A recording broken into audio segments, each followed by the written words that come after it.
بەناوی خۆی گەورە و میهرەبان سڵاوتان لەبێت بینەرانی ئازیز و خۆشەویست خۆشحاڵین کە ئەمڕۆژ بە کۆمەڵێک بڕگە و بابەتی نوێەوە هاتینەوە خزمەتیەوەی ئازیز و خۆشەویست بە هیوای ئەوەی کە تا کۆتایی بەرنامە بینەری پرۆگرامەکەمان بن کە لەگەڵ هاوکارم جەلال محەممەد پێشکەشتان دەکەین. بینەرانی عزیز سڵاوی خۆی گەورەتان لێبێت بڕگە و بابەتەکانی بەرنامەی ئەمڕۆی پەیامی ڕۆژیش پێکاتوە لە چەند بڕگە و بابەتێکی جیاواز جگە لە پەیامنێرەکانمان ڕاستەخۆ لە شار و شارچکانی هەرێمی کوردستان و هەروها چەندین زانیاری جیاواز و راپۆرتی جیاواز. بڕگەی یەکەممان تایبەتە لەسەرەوەی کە 14 ساڵ لەمەوە پێش بوو کە ئەمیری کۆمەڵی ئیسلامی کوردستان لە دوای زیاتر لە 22 مانگ زیندانی لەلایەن ئەمریکەکانەوە لە خواروی عێراقدا ئازاد کرا کە لە سەرەمتەوەرە و ئەرشیف و بیرەوەریەکانی ئەو ڕۆژە قسە دەکەین و میوانی تایبەتمان دەبێت و هەروها تەوەری دووەمی قسە لەسەر قوربانیانی شوێنی کار دەکەین ئەگەرچی بەرەبەرە بە ڕۆژی جیهانی کرێکاران نزیک دەبینەوە بەڵام لە ئێستادا هەفتەیەکی تایبەت هەیە کە لە ناویا گرنگی بە قوربانیانی شوێنی کار دەدەن و ڕۆژێکیان بۆ تەرخان کراوی مەقسە لەسەرەوە دەکەین کە قوربانیانی شوێنی کار لە ئێستادا یا شوێنی کار تا چەندە سەلامەتە بۆ کرێکاران. تەوەری سێمیشمان ئەمڕۆ بڕیار وایە لە شاری دیاربەکر یا لە شاری ئامەدی تورکیا فیستیڤاڵێکی بەرفراوان بۆ خۆشەویستی پێغەمبەر درودی خوای لەسەر بێت بەڕێوە بچێت کە ساڵانە فیستیڤاڵە بەڕێوە دەچێت نزیک بە 15 ساڵە بەڕێوە دەچێت زیاتر لە 1 ملیۆن خەڵکتیدا بەشدارن. دەمانەوێت ئەمڕۆ ئەگەر هیچ خەلەلێکی تەکنیکیمان بۆ دروست نەبێت ڕاستەوە خۆ بەشێک لە ئامادەکارانی ئەو فیستیڤاڵەتان بۆ بگوازینەوە کە ئەمە سێتەوەری سەرەکی بەرنامەی ئەمڕۆمان. بەڵێ دەستخۆ جەلال. بەڵێ عزیزان ئێستاش ڕاستەوخۆ دەچینە لای پێشبینی کەشوهەوای شار و شارۆچەکانی هەرێمی کوردستان.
بەڵا بینەرانی عزیز دیاراوە کەشوهەوای شار و شارۆچەکانی هەرێمی کوردستان بوو کە پێشبینی کراوەواتە گەرچی زۆر جار لە پێشبینیەکانیش دەردەچێت کەشوهەوا گۆڕانکاری بەسەردادێت. دەچین لای بڕگەی ئەو ڕوودا و مێژوە گرنگانی کە لە ڕابردوودا بە تایبەتی پێوەست بن بە هەرێمی کوردستانەوە ڕوویانداوە پێکەوە بینەری مێژوو دەبین.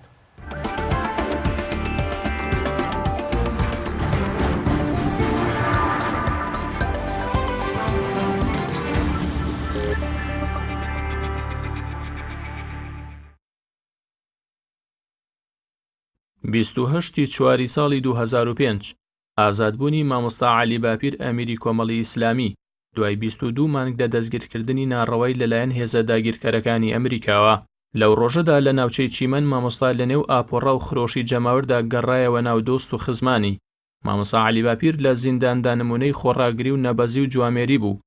بچووکترین سازشی بۆ ئەمریکا نەکرد و تەنانەت ئیمزاشی لەسەر ئەو نووسراوە نەکردبوو کە ئەمریکا بەویستی خۆی بۆ ئازادبوونی هۆنی بوویەوە تا بە پێداگری مامۆستا گۆڕی بیان. لە کاتی زیندانیکردنیدا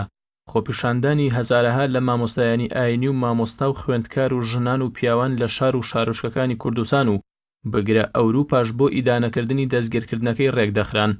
مامۆستا عەلی باپیر لە زیندان بەهۆی سانسۆری کتێبە ئیسلامیەکان لەسەری سەدان کتێبی ئەدەبی و کۆمەڵناسی و دەرونی خوێندبوویەوە و بەرهەمێکی گەورە و ناوازەی خۆشی بە زمانی عەرەبی نووسی بوو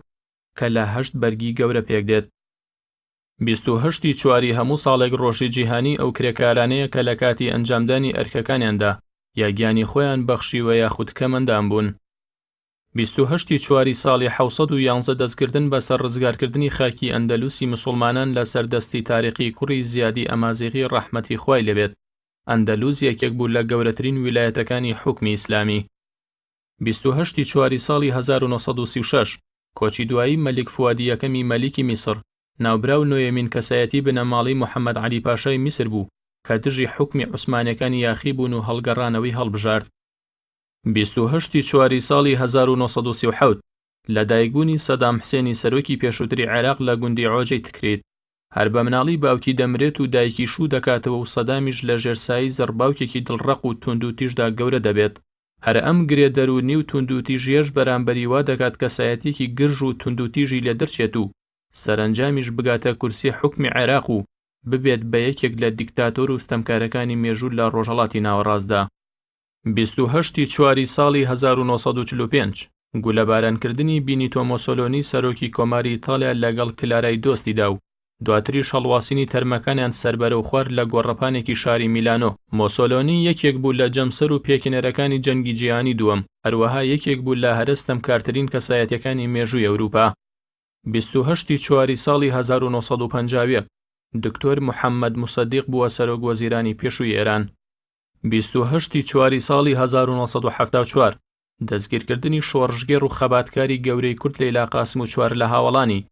ئەوانیش جەواد هەمەوەندی، نەریمان فواد مەستی، حەسەن حەمەڕەشید، ئازاد سلێمان میران لە شاری بەغدای پایتەختی عێراق. ڕۆژنامەی ئەلسەورە و تەلەڤیزیۆن و ڕادیۆی ناوخۆیی عێراق لەیلا قاسم و هاوڵەکانی بە گێرە شێوێن و تێکدەر و تیرۆریز ناوبرد. لەیلا قاسم لە بەرامبەر بەڕێوەبەری دەستگای مخابەراتی عێراقی شێرانە گوتبووی بە کوشتنی من هەزاران کورد لە خەوی نەزانی بێدار دەبنەوە. زۆر خۆشحاڵ و سەربەرزم کە گیانم فیدەی ڕزگاری کوردستان دەکەم.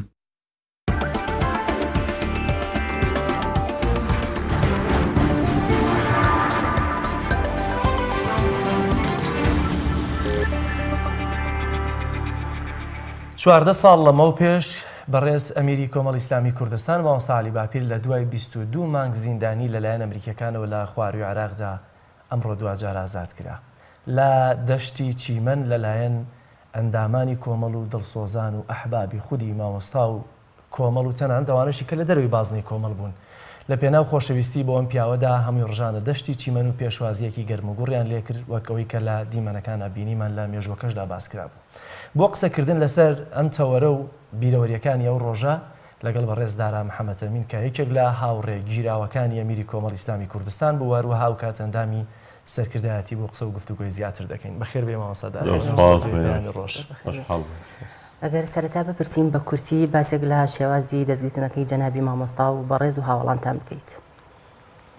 بەناوی خۆی بەخشندەی میهرەبان، سوپاس بۆ بەڕێزتان و بۆ بینەرانی کەناڵی ئاسمانی پەیام. لە ڕاستیدا ئەم ڕۆژە ڕۆژێکی خۆشە کە یادیەکەینەوە مامۆستا لەو ڕۆژە ڕزگاری بوو. بەڵام هەموو کاتێک لە قۆناغی خەباتی سیاسی و ئیسلامەتی و ئیشکردن ئەم کاروانە بۆ خۆی ئەمە سروشتەکەی وایە، چونکە ئەمە بەڕاستی ساحەی ململانێ لە نێوان لایەنە سیاسیەکان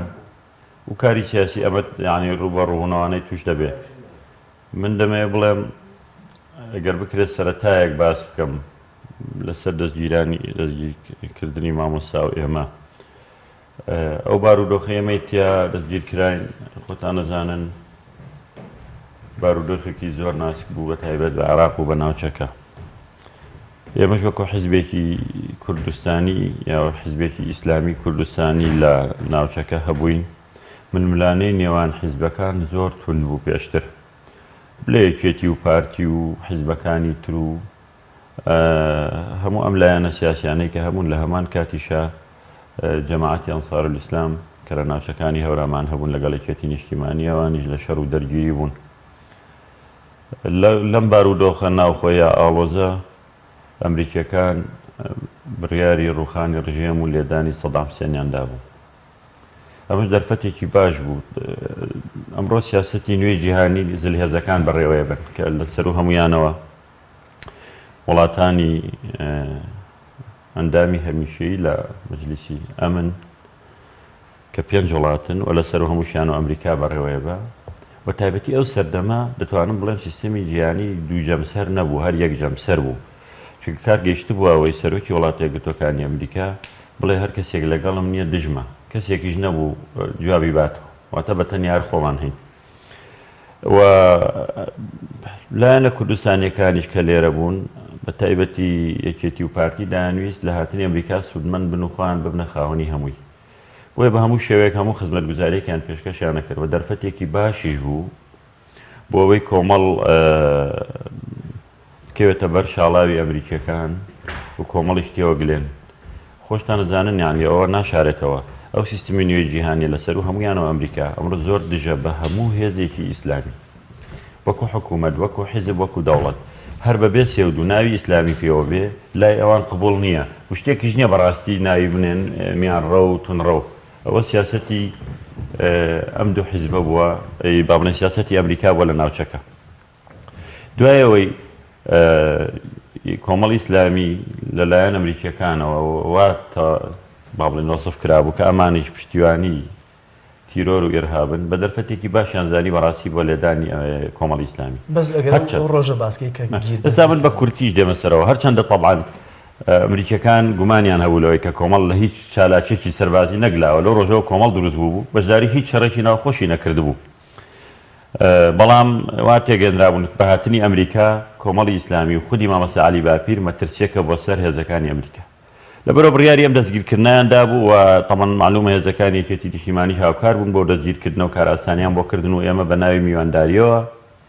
ئەمریکیەکان کە هاتنە ئێرە من بەرپرسی پەیوەندیەکان بوومە و کاتە دانیشتنی یەکەممان لەگەڵا کردن، کۆمەڵێک گفتوگۆی باش کرا، کۆمەڵێک پرسیاریان لە وەزعی کۆمەڵەوانە لە جەنابی مامەسا عەلی باپیر کرد. ئێمە لەگەڵ مامەسا عەلی باپیر و مامەسا ناسیحی ڕەحمەتی منیش ئەم سێ کەسە لەگەڵیان دانیشتین، زۆر گفتوگۆ کرا. زۆر زانیاریان نەویست دەستیان کەوت کە کۆمەڵ چییە و سیاسەتی چییە و پلانی چییە و استراتیژی چییە بە ناوی ئەوەی کە حەزەکەن لێ زانیاریمان لابێ. بەڵام دوجاریش ئەمە پلانێک بوو بۆ ئەوەی کۆمەڵ لە خۆی نەترسێ کە ئەو پلانە جێبەجێ بکەن بەبێ کێشە مامەسا دەستگیر بکەن. خاڵی دووەمیش ئێمە پێمان گەیشت بوو لە چەند سەرچاوەیەکەوە کە ئەمریکیەکان پلانی گرتنی مامۆسایان هەیە، بەڵام بەڕاستی ئەوەش نەشارینەوە. نەخودی مامۆسانە سەرکردایەتی کۆمەڵ پێی باش نەبوو، کۆمەڵ هیچ هەڵوێستێکی سلبی هەبێ بەو مانایەی مامۆسا بچێ کوردستان بەجێ بێڵێ بچێ لە شوێنێکی تر دانیشێ، مامۆساوی ڕەت کردەوە، کۆمەڵی ئیسلامیشەوەی پێ باش نەبوو. دوجار ئەمریکیەکان داوایان لێکردین کە کۆبوونەوەی بکەین لە دوکان لە ئۆتێل عەشتار، چووی ناو شوێنە و دانیشتەکەمان سەعات 4 عەسر بوو ڕۆژی 10/7 2003. پێشتر داوای مۆعیدەکان کردبوو، من پەیوەندیم پێوەکردن بە ئۆتێل عەشتارەوە و تیمی ئەمریکیەکان لێوە بوون. بەم سەرەتا بەمنیاوت ئاگاداری مۆعیدەکە نیم پەلەمەکەن، ئێستا جواب بدەیەمەوە. دوایی کە جوابی دامەوە وتی بەڵێ بەڵێ مۆعیدەکە هەیە، ساعت 4 ئامادە بن. دوای ماوەیەکی پێچوو تەلەفۆنی بۆ کردمەوە وتی حەزەکەین، تەمەن ئەو کاتە مۆبایل هەبوو خەتیە هێڵی ئاسیا لە سلێمانی هەبوو، وتی ئەگەر بکرێت 10 دقە پێشتریش بێن بەس بە هیچ شێوەیە دوامەکەون زۆر تاکیدیان نەکردەوە. من بەش بە حاڵی خۆم گومانم هەبوو چونکە ئەوسەر من پێشتر چەند بەرپرسێکم بینی بوو لە دوای ڕوخانی ڕژێم کە هاتبوونەوە لە عێراقیەکان، ئەوان بە من وت و بە کۆمەڵیشان وتبوو کە پلانی گرتنی مامۆسا هەیە. منی ئەمەم بە شێک لەو پلانە دەزانی زۆر تاکیدیشان نەکرد مامۆسا دوانەکەوێ. لە سلێمانیەوە بەڕێکەوتین ئێمە وەکو ئەندامانی سەرکردایەتی من و کاک حاجی عەبدوڕەحمان و عەبدوڕەحمان ئەحمەد و لەگەڵ کاک تۆفیقی مامەکەریم ئەمسیانە لەگەڵ مامۆسای ڕۆیشتین لە و ئەو دەستەی پاسەوانی و سێ ئۆتۆمبیلیشمان پێبوو لێرە بەڕێکەوتین. بەرحاڵ من لەبەرەوەی ناڵم گومانم هەبوو لەوە لێرە کە ڕۆیشتیشم هەروە بەخۆشی وتم لەوە چێ من نەینەوە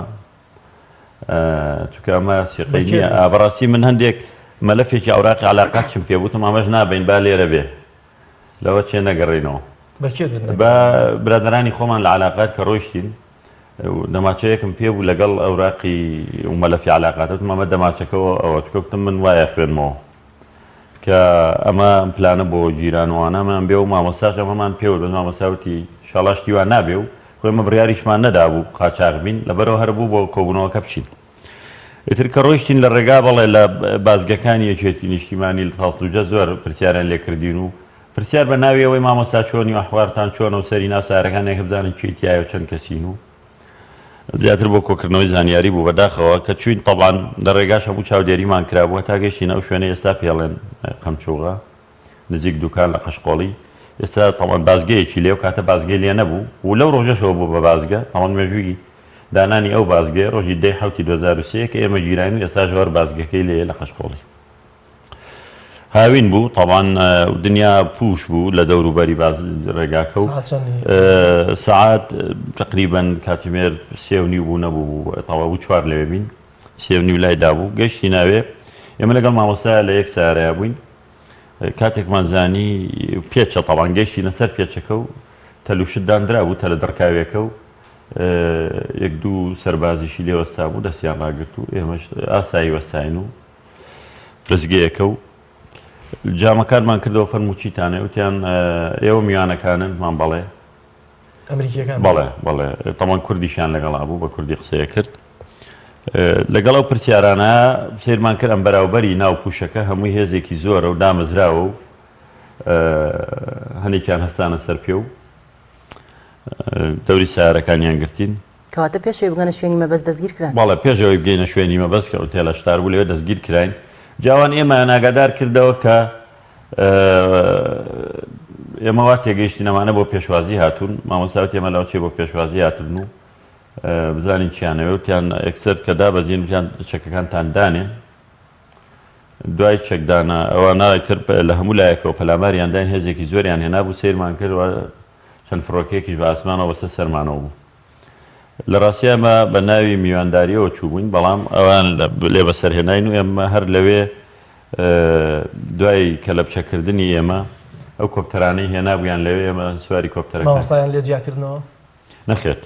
هەمومان بەیەکەوە بردیانین هەروەشبەی خسیانینە ناو کۆپتەرێکەوە شۆفێر و پاسەوان بەو شۆفێر و پاسەوانەوە وڵاهی طبعا هەمومانیان هێنا بۆ مسڵبەت بەوەش بە لە تارەیەکە 4 کەسیان تێکرد زۆر باش لەوەی دەرفەت کەمە با بێنە سەر ڕۆژی ئازادکردنی مامۆستا باپیر چۆن تانزانی مامۆستا ئازاد دەبێ کێ خەبەرەکەی پێدان چۆن پێشوازیەکانتان ڕێخست و هەستی ئەو خەڵکە بە تایبەتی ئەو کۆندامانی سەرکردایەتی 22 مانگ دوور بوون لە کەسی یەکەمی دەنی ئێمە با من ئەم سەرەتایە تاواوکەم ئێمە دوایەوەی کە بردیانین سەرەتا بردیانین لە کەرکووک و چاویشان بەستە بووین بۆی دنیا نەبینین بەڵام من ئەو کۆپتەرێک کە خۆمی تیابووم هەوڵم ما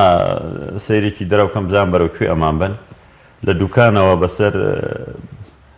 ئاڕاستەی ئاوی دوکان بەرەو کوێ ئەڕوا بەرەو ئاغجە لە ڕوولەوە ڕۆیشت سەرم هەڵبڕی سەیریکەم هەرچەند ئەمریکیەکان کە بە دیارمانە بوون ناو کۆپتەرەکەیە یەکێکیان قۆناغەت فەنگێکی لێدامە و سیر مەکە و تەمان کوردیشیان نازانیەوانە بەڵام من تێگەشتم و تێبێ سیر نەکەی دوایی لە کەرکووکدا کۆپتەرەکەمان وەستا و دانەبەزین جارێکی تر چەند ماوەیەکی کەم مایە و فرین ئەم جارە چوینە مووسڵ لەوێش بینیم نووسرا بوو با بڵێن مەتاری نینەوە زانیم ئەمە مووسڵە هەر لە چاویشم بەسرا بوو بەسەر چۆنە بێ ئەوم خوێندەوە کە نزیک بۆ نیشتەوە کە دابەزینتیان کوێ وتم ئەمە مەتاری مووسڵە مامۆستاشمان لەگەڵا بوو ئێمان بردەوێت لەوێ چەند سەعاتێک ماینەوە جارێکی تر بە تارەیەکی تری داخرا بردیانین بۆ بەغا ئەمان تەمان ڕێگاکە تارێکی داخراو بوو و شەو بوو نازانین چۆن بوو بەڵام کە دابەزین و بردیانینە قاعەیەکی داخراوە نە دەرگاونە پەنجەرێکیا بوو کوێ نییە برادرانی خۆمان لەوە ئەمان ئەو کاتە تەنها لەگەڵ مامۆستایە من و کاک تۆفیق و حاجی عەبدوڕەحمانیان برد دووش لە پاسەوانەکانی مامۆستا تۆزێ تەمەنیان هەبوو بە بەرپرسیان زانی بوون یەکیا ڕێشی سپی بوو کاک لوقمان ئەویشیان هێنا بوو لەگەڵ کاک مستەفا ئەبانی بە بەرپرس زانرابوون ئەمە زەمانەیان بەراوەندە لە موسڵمانەوە کە بردیانی ناوێ لە بینی خۆمانە وتیانە بێ ئەمە کوێ بێ گوانتانامەوە بێ ئەمریکا بێ وتم بەخوا ئەمریکا زۆر دوورە من چووم پێشتر ساڵی 90 چوومە ئەمریکا ئەم بەسافەیەوە نەبوو هەر ساعتە ساعت و نیوێ 2 ساعت لەبەرەوە لە عێراق دەرنەچووین فعلەن دوای زانیمان دوای 10 ڕۆژ 11 ڕۆژ هەر لەو ژوورە داخراوانە بووین کاتینە دەرەوە ئەنجا پرسیارمان کرد وتیانەمە بەغایە مامۆستامان ئەو 10 ڕۆژە لەگەڵ بوو دواتر مامۆستا جیا کرایەوە لە مابڵێن لە کاتی تحقیق کوشتا لەیەکەوە ژوورەکانمان لە تەنیشێکەوە بوو لە شوێنێکا بووین دواتر ئێمە جیا کراینەوە مامۆستا جیا کرا دوای مامۆستامان نەبینیەوە بەڕاستی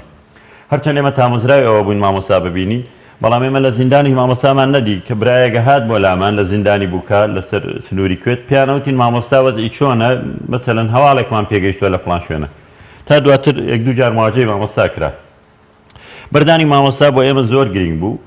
گرنگ بوو بەوەی کە لەبەر خودی مامۆستا نابەتەنیا لەبەرەوەی بەڕاستی ئەمە سەرکەوتنێک بۆ کۆمەڵی ئیسلامی و ئەمریکیەکان لە سەرەتاشەوە بە ئێمەوت ئێمە کۆمەڵی ئیسلامی بە چۆنەڵێ بە حیزبێک نابینین کە تێوەگلابێ لە ئێرهاب بەڵام ئێوە جێی گومانن و مامۆستا بە ترسیە لەسەر هێزەکانی ئەمریکا گیرانی مامۆستا هەنگاوێکی خۆپارێزیە یعنی خۆمانە پارێزی نەبەڵکو لە دژی ئەمە قسە بکاو و کۆمەڵ ناڕازیە بۆی ئەمریکا هاتوۆتە ناوچەکە و داگیرکاری و وێرانکاری کردووە ئەمە ئەو هەڵوێستە بە مەترسیە زانین لەبەرەوە مامۆستا هێڵینەوە دیارە ئەمە بۆ کۆمەڵی ئیسلامی بەربوونی مامۆستا دوای 22 مانگ ئێمە پێشتر ئێمە نزیکەی 11 مانگماینەوە من خۆم هەر چاوەڕێی بەربوونی مامۆستا بووین وەشمانزانی کە مامۆستاش بەرە بێ و خەبەرەکانیشمان پێگەیشتەوە بەڵام کاتەکەیمان نەئەزانی بەڕاستی بۆیە کاتێک ئەو هەواڵیان پێداین ئەمەش دەبێ و ڕاستیە نەشارینەوە ئەمریکیەکان دوایەوەی کە ئەمریکا هێزێکی بابڵێن زلهێزێکی دیکتاتۆرە و چیش بوێ خۆیەکە و بڕیار لە کەسی تر وەرناگرێت ڕاستە زانیاری کۆکاتەوە زانیاری مخابراتی لە هەموو دنیا کۆکاتەوە بەڵام دوجار خۆی بڕیارەدا ئەمریکیەکان ڕاستە زانیاریان کۆکرد بۆ لەسەر کۆمەڵ و خزمانی خۆمان لە کوردستانەوە پیان و تبوون کۆمەڵ خەتەرە و فرسەتێکە و لیاندن و بیانگرن بەڵام دەرەنجام بۆ بەردانیشی ئەمریکا خۆی بڕیاریدا بوو و گەشت بۆ قەنەعەت کە مامۆستا بێتاوانە کۆمەڵی ئیسلامی بێتاوانە و کەم تا زۆر هیچ پەیوەندیان بە ئەنسار و ئەو جەماعەتانەوە نییە بڕیاری بەردانیاندا بوو بەڵام حتمەن بە بەرپرسانی کوردیشان وتبوو ئێمامانەوێ مامۆستا عەلی باپیر بەردەین ئەوانیش تەمان هەم سیاست و هەم خۆنزیکردنەوە لە کۆمەڵیان ئاگادار کردەوە کاکەوە ئێمە هەوڵێکی جددیمانداوە مامۆستا بەرەبێ کارنەوە ئێمە بەریەدەین بەڵام خۆمان نەزانین ئەمریکا کە تا خۆی بڕیار نەدا بە گوێ کەس ناکە تەنانەت لە ئەمریکایە کاتێک کە سەرۆک بڕیارەدا پرس بە وەزیرەکانیش ناکە و زۆر بابەتی ڕۆژانە بینین ئەنی لە زۆر بابەتە پرسیان پێ ناکە بەتایبەتی ئەو شتانە ئێمە بۆ ئێمە هەواڵێکی زۆر خۆش بوو کە مامۆستا بەردەبێ و ئامادەکارێکی زۆر باشکرا چەند ڕۆژ پێش ئەم ڕۆزانیتان ماوەکە پێشتر ئەمانزانی مامۆستا بەرەبێ بەس بە تەحدید ڕۆژەکەیمان نەئەزانی ئێوە چۆنتان زانی مامۆستا بوو ئێمە لە ڕێگای مامۆستا سەردانی کرا و هەندێک بەڕاستی دۆستی خۆشمان هەبوون کە لەگەڵ ئەمریکیەکان زۆر تێکەڵ بوون خەبەریان نەداینێ و ئێمە کە جەنابی مام جەلالی ئەو کاتەما بوو پێیوتین مامۆستا لێمەژنامەیەکتان بۆ نووسین و هەوڵەکەی بۆ هازارکردنی مامۆستا ئامانزانی کە شتەکە نزیک بۆتەوە ینی هەموو ئەوانە بەڵگە بوون لەسەری دوجاریش کەوتیان مامۆستا ئازاد دەکرێ بالضبط ڕۆژەکەیمان نەئەزانی سێ ڕۆژ پێشەوە بە تەحدید ئاگاداریان کردین کۆمەڵێک لە برایان چوونە بەغدا و کاراسانیان بۆ کردن لە سەرۆکایەتی کۆمارە و کاتە جەنابی مام جەلال لێ بوو ئۆتۆمبیل و شتی دابوونی و خەڵکی لەگەڵ ناردبوون و کە بچن بچنە مەتاری بەغدا فڕۆکەخانەی بەغدا و کاتە ئەمریکیەکان لەوێ سژنێکیان کردبووە بە ناوی کرۆپەر ئەم سژنە تەنها کەسایەتیەکانی تیا بوو سەرانی ڕژێمی پێشوو ئەوانەی کە لە ناو ئەنسار و ئەوانە گیرا بوون کە کەسایەتێکی دیار بوون کەسێکی وەکو مامۆستا عەلی باپیر هەندێک لە سەرۆک هۆزەکانی عێراق کە بە مەترسیان نەزانین لە سوننەکان وەکو شێخ سڵتان الگەعود و ئەمانە ئەلەو جۆرە کەسایەتیانە ئەبرانە ئەو زیندانی کرۆپەرەکە لە ناوبەغا بوو مامۆستاش لەوێ بوو من نەچووم بەڕاستی ئەو چەند برایی کە چوو بوونە ناو مەتار و بۆ هێنانەوەی مامۆستا تەڵان عادەتەن ئەمریکیەکانەوان پێشتر خۆیان ئامادەکاری ئەەکەن بەس ئێمە تۆ لە دەرەوە نازانی بە مامۆستایان وتبوو تۆ بەرەبی و تۆ خۆت ئامادەکە هەتا ئەو دەقەیە کە تەسلیم دەکەن و ڕقەمەکە و لێ وەرگنەوە هەموو زیندانێک ڕقەمێکی تایبەتی خۆی هەیە ئیتر لەو ڕۆژەکە داخڵە بی تا دەرەچی و تا مەلەفی تۆش هەر بە ناوی ئەو ژمارەوەیە ئیترەکە ژمارەیەکی خۆی هەیە ژمارەکە و لێ وەرەگرنەوە و تەسلیمی دەرەوە دەکەن دیارە مامۆستا هەر ئەو ڕۆژە لە بەغدا و برایانە وەریان گربووە دەتوانم بڵێم ئێمە سێ ڕۆژ پێش بەربوونی مامۆستا بە تەحدید زانیمانە بە تاکید کە مامۆستا بەرەبێ خۆت کەی مامۆستا ببینیت لە دوێ ئێمە دوایەوەی کە مامۆستا بەربوو خۆتانەزان خەڵک ینی باز لەوە کرا چۆن ئیستیقبال و پێشوازی بکرێت بۆ ئێمە وتمان سەرکەوتنێکی گەورە بوو بۆ کۆمەڵی ئیسلامی بۆ تاکتاکی ئەو ئەندامانی کۆمەڵ و بۆ بەرپەرژانەوەی هەموو ناحەزانەوە و کارانی کە بەسەر کۆمەڵی ئیسلامیە هات چکە بەرنامەکە بەڕاستی وابوو کە کۆمەڵی ئیسلامی نەمێنێ لەو کاتایەکەما ئێمە گیراین لە ناویشەوە ئێمە دواتر زانیمان لە زیندان بیستمان بە سەدان کادری کۆمەڵ ئیسلامی گیرا بوو بارەگاکانی داخرا یعنی ڕاوەدونان دەستی پێکرد بەرنامەکە بۆ نێشتنی کۆمەڵ بوو بەڵام ئەمانە سەری نەگرت سپاس بۆخوا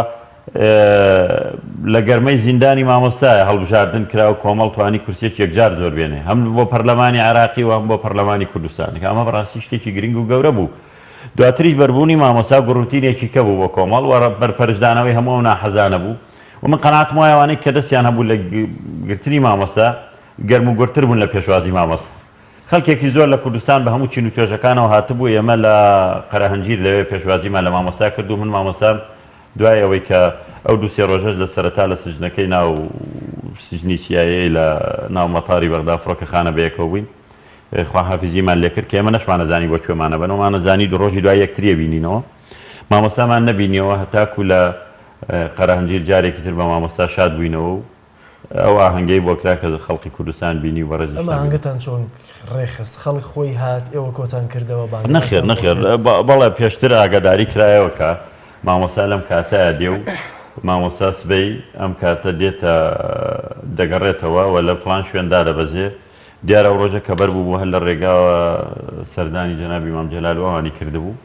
و دیار هەر ئەوانی ئۆتۆمبیل و شتیان دابوونێ بچێ بیهێنێتەوە مامۆستا بێنەوە بۆ لای ئەو با بڵێن لە زیندانەوە و کە ئازاد کرابوو لێرەش کۆمەڵ ئیسلامی ڕایگەیان کە ئێمە لەوێ پێشوازی لە مامۆستاکەی بەڵام دیارە جۆش و خرۆشی ئەو خەڵکە بەڕادەیەکی وا بوو لەو کاتەکە مەشا کە پێشتر ئامادەکاری بۆ نەکرابەوە نیە بتەوە هەفتەیە پێشتر دە ڕۆژ پێشتر بڵێ ئاهەنگێکمان هەیە و بەو شێوازەیە دەتوانم بڵێم بەدایان هەزار کەس زیاتر هاتنە سەر شەقام و ئێمە خۆتان نەزانن پێشتر بۆ جیرانی ئێمە وەکو بیستمان من دوای برادەرێکی عەرەب بۆی باس کردم لە زیندانە لە کەناڵی ئەلجزیرە وتی پیشانی داوە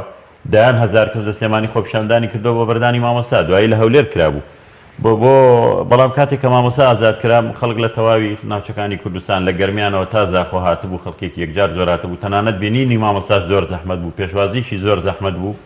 و ڕێگاوبانەکە ژەزانین بارودۆخەکە چۆن بوو لە کاتێکە خەڵک ئێشتا هەرە ترسی ئەمریکا و ترسی هێزی حزبە کوردیەکان وەبێ هەڵوێستیان چی بێ و چونکە ئەگەر بەڕواڵەتیش پێشوازی لە مامۆستا کرابێت زۆر لایەنی سیاسی نیگەران بوون چونکە پێیان ئەنزانی ڕۆڵی مامۆستا زۆر گرنگە و بەربوونی مامۆستا یانی جارێککە کرانەوەی کۆمەڵ و گەورەبوونی کۆمەڵ و زیادبوونی چالاکی کۆمەڵ لە کوردستان و ناوچەکە زۆر باشە ڕێخستنی ئەو مەراسیمە مامۆستا یان ئەگەر بێنە سەرەوەی و خەڵکی کە هاتبوون هەمووی کۆمەڵ بوون یان وەلایەکی جیاوازیان هەبوو یان باوەڕیان بۆ مەستەمێکە لە کۆمەڵ لە خودی مامۆستا عەلی باپیر کراوە یا خۆت پێگەی خودی شخصی ئەمیری کۆمەڵی ئیسلامی جیاواز بوو لە ڕاستیە با بڵێن ئەو مەراسیمە ڕاستە کۆمەڵی ئیسلامی پێی هەستا و ئاگاداری خەڵکی کردەوە کە لەو کاتوێ خەڵک داوایە کرد کەی مامۆستا بەربووە بێ پێمان بڵێن بەڵام ئەو جەماوەڕێی هاتبوو خۆ دەتوانم بڵێم لە ١٢٠ ئەندامانی کۆمەڵی ئیسلامی لە سا ژن و مناڵ و دۆست و لایەنگر و خەڵکانێکن کە ڕۆژێک لە ڕۆژان کۆمەڵ نەبوون هاتبوون بۆ پێشوازی بەشێکی لە خۆشەویستی کۆمەڵ و بەشێکی لە خۆشەویستی خودی مامۆستا و بەشێکی لە دژایەتی ئەو هێزانەی دەستیان هەبوو لە بەگردانی مامۆستا و ئەوانەشی تیا بوو لەبەرەوە توانم بڵێم لە هەموو چین و توێژەکانی تیا بوو لە سەرجەم ناوچەکانی کوردستانەوە خەڵک هاتبوو و هەمووی بە خۆشحاڵیەوە حەزیە کرد لە نزیکەوە مامۆستا ببینێ و ئەگەر لە ئەرشیفا ماوە تەبعاً دیارە زۆر باشە دەزانیتی با منیش مەقتایەک ئەرشیفمان حازر کردەوە پێکەوە لەگە بینەرانە بینەری ئەرشیفا بین و دوای دێنەوە سەر باسەکە بینەرانی عزیز ئەرشیفێکی کورتمان ئامادە کردووە لەسەر ئەو ڕۆژەی کە بەڕێز ئەمیری کۆمەڵی ئیسلامی کوردستان بەردەبێ و دێتە ناو ئاپۆڕەی خەڵک لە دەشتی چیمەن پێکەوە بینەری دەبین.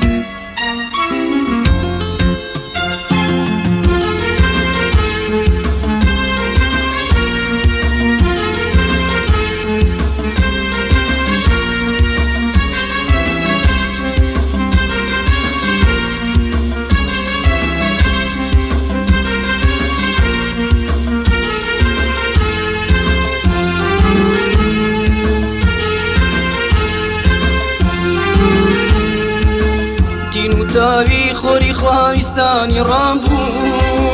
تین و تاوی خۆری خواویستانی ڕابوو لە ئاسمانی تێکوشانە بۆ ئازادی نەتاوەکان هەمان چەکی ئەبوو زەڕی وارشانە بۆ ئازادی نەتاوەکان هەمان چەکی ئەبوو زەڕی وارشانە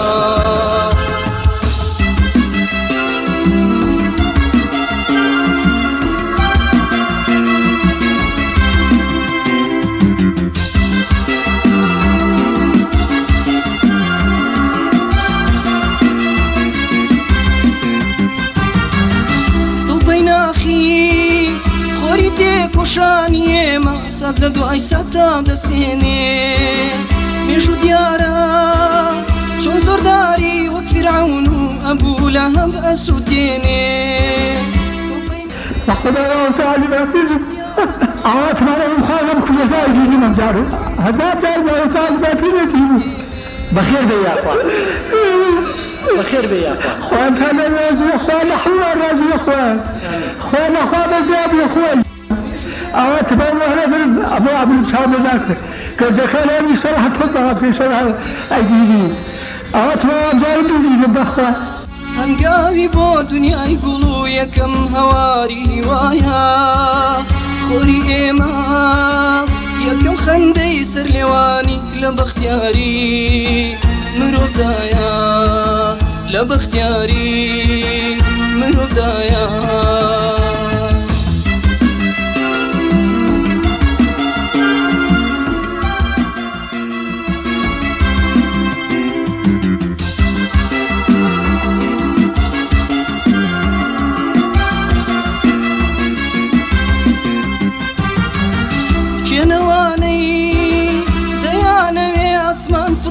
لە تەمومش خۆرمانکەن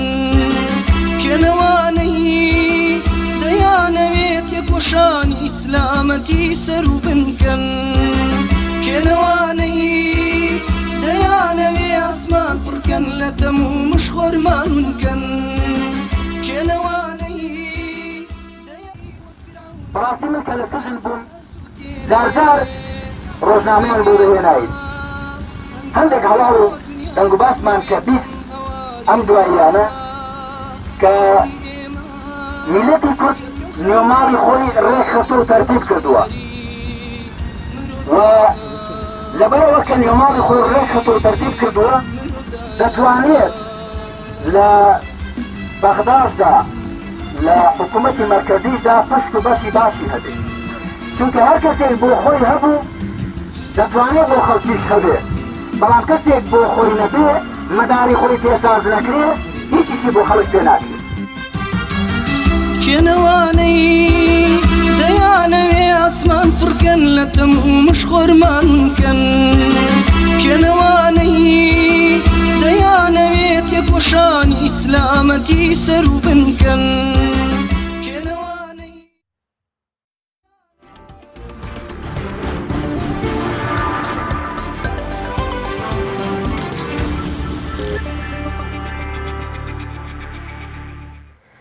بەڵێ عزیزان لەگەڵ مامۆستادارە درێژە بە گفتوگۆکانمان دەدەین مامۆستا کە ئەم وێنانە بینی چ شتێکی بیرخستیتەوە؟ وڵڵاهی ئەمە بۆ ئێمە ڕۆژێکی مێژووی زۆر گەورەیە من هەموو کاتکەبیر لەواکەمەوە کۆمەڵی ئیسلامی هەورێز و نشێوی زۆری بینیەوە ئێمەش لە خەباتی سیاسی و ئیشی خۆمانە لەو دایان ساڵی ڕابردوو هەوراز و نشێوی زۆریمان بینی بەڵام ئەوە یەکێک بوو لە ڕۆژە سەختەکان کە تووشی ئەمە بوو چۆکە لە سەرەتاوە باسم کرد بەڕاستی و پلانێکی زۆر گەورە بوو بۆ نەهێشتنی کۆمەڵ کاتێک کامیر و سەرکردەکانی لەوێ لە زیندان و لێرەش هەموو بارگاکانی دادەخرێ بە سەدان کەسی دەگیرێ بۆ تۆ پێ دوای ئەمانە دایانەوێ خەرمانی ڕەنجی تۆ بەبا بدەن بەڵام دەرەنجام ئەو ڕۆژەمان بینی ڕۆژێکی تا بڵێم ڕۆژێکی گەورە ڕۆژێکی مێژووی ڕۆژێک جێگای دڵخۆشی ئەمە بوو ڕۆژێک بوو پێشتر کۆمەڵێک سەرکەوتنی گەورەی بەدەستێنا بوو لە مەیدانی سیاسی لە هەڵبژاردنەکانە کە کرابوو ڕۆژێک بوو کە هەموو ئەوانەی کە نایاری کۆمەڵ بوون بەرەو پیری کۆمەڵ داهاتنەوە ڕۆژێک بوو کە مامۆستا ڕابەرایەتی کۆمەڵی کردووە لەگەڵ لە دروستبوونیەوە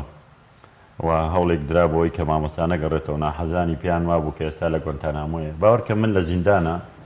ئەو ڕۆژەی نزیکە 11 ڕۆژ لە ژێر تحقیق و لێکۆڵینەوە بووین لە ژووری داخراوە کە شەو ڕۆژمان نەزانیوە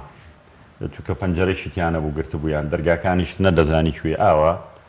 من ڕۆژێکیان لە یادمە لە مامۆسان پرسی هەستا نوێش بکەین بنوتم مامۆستا نوێژی عەسرە و مامۆستاوتی نوێژی بەیانیە نەمانزانی نوێژەکە کاتەکەی کێ چوە مامۆسایان لە ژوورێکی ترەوە هێنابوو بڵێن منیش لە شوێنێکی تر بووم کاتەکانیشمان نازان یەکەم جار کە بەردیانینە ناو منیان بردە ناو زیندانێکی گشتیەوە خەڵقی زۆری تیا بوو لە ناویانە خەڵکێک وایە زانی عەرەبم بانگێکردم جوابی کەسم ناداوە کە ئێوت ئێرانیە بیا و یەکێکیای وت ئەمە فارسە و یەکیانەوی لەوانەیە کورد بێ بەس من دوجار کە ڕۆیشتم جووتێک کڵاشی هەورامیم لە پیا بوو هاوین بوو وتم فێنکە بە کڵاشەکانمە کوڕێکی کورد ناسیمەوەتی بەخوا کوردی وەرە وری دڵم پێی خۆش بوو لە ناو هەموویانە لە ناو کەمپێکی زۆر قەڵەباڵغا چوون بەلایەوە کە چوم لەگەڵی دانیشتم وتیەوە لەکوێوە هاتووی وتم وڵا لە سژنەوە وتی لەکوێ من سجن نییە وتم وڵا نازانم من لە شوێنێک ترەوە هێناگانم ئەمە کوێ و کوێنیە وتی ئەمە بە مەپاری بەغایە و فڕۆکەخانەیە و لێوتم وڵای ئەمەش لێرە نزیکین شوێنەکە لێرە و تۆ چی وتی وەڵا من ئیشم ئەوەیە و من ناوم ئیسماعیل گەیلانیە و لە کەناڵی کوردستان تیڤیم بێژەرم و گیرا و هاتم لە ڕێگای بەغدا نازانم ئەو کاتێک گیرانوش زۆر بلای هەزەکانی ئەمریکا و ئێوە چێن شێوە دەکەم منیش خۆم پێ ناساند وتی تۆ لەگەڵ مامۆستا گیراوتم بەڵێ وتی ئێمە هەموو خەڵک تەبەنە و تازە گیراوتی هەموو خەڵک وازانێ لە گوانتانامۆن چۆن لێرە وتم وڵا لێرەین و مامۆستاش لەگەڵ منایە و نە لە گوانتانامۆین و ئەمە نمونەیەکە کە خەڵک پێی وابوو بە تایبەتی ناحەزان پیان وابوو کە مامۆستا جارێکی تر ئازاد نابێ و جارێکتر کۆمەڵی ئیسلامی دروست نابێتەوە جارێکتر ناگەڕێتەوە ئیتر تۆ دوای ئەو هەموو ئازار و ناڕەحەتی و معانات و کێشە قورسانەی بەسەر تاتێ ئەو ئازادی ئەبینی و ئەو ڕزگاربوونە ئەبینی هەستەکەی لە جیهانێکی ترای هەستەکەی هەسوسۆزێکت هەیە کە تەسەور نەکراوە بەڕاستی لەبڕۆ بەڕاستی بۆ هەموو کادرانی کۆمەڵی ئیسلامی و من بۆ خودی خۆشم ڕۆژێکی زۆر مێژووی گەورە بوو و هەستمە کرد هەموو ئەو ئازار و معاناتانەی پێشوت بیرەچێتەوە کە بەسەرمان هات لە زیندان و ئەو هەموو ئازار و ئەشکەنجە و برسێتی و توێنێتی و هەچی ئەو ناڕەحەتیانەی کە هەبوو و هەرچی پێمان وترا کە زۆرجار لە زیندانە کەوشەیەکە پێڵێن دایان ئەوەندەی ئازاردانی جەستەی ناخۆشە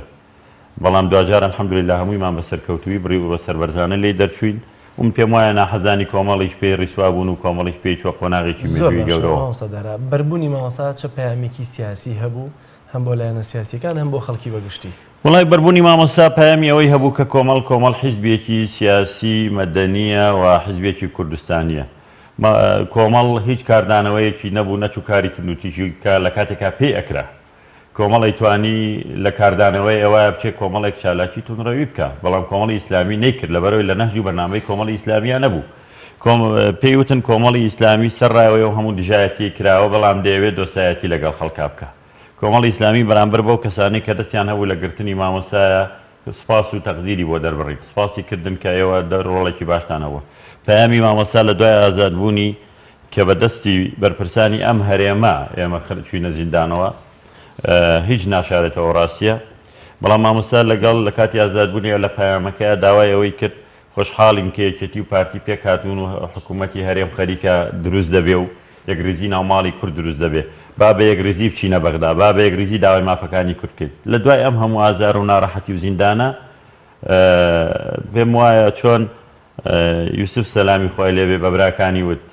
وتی خەمتان نەبێ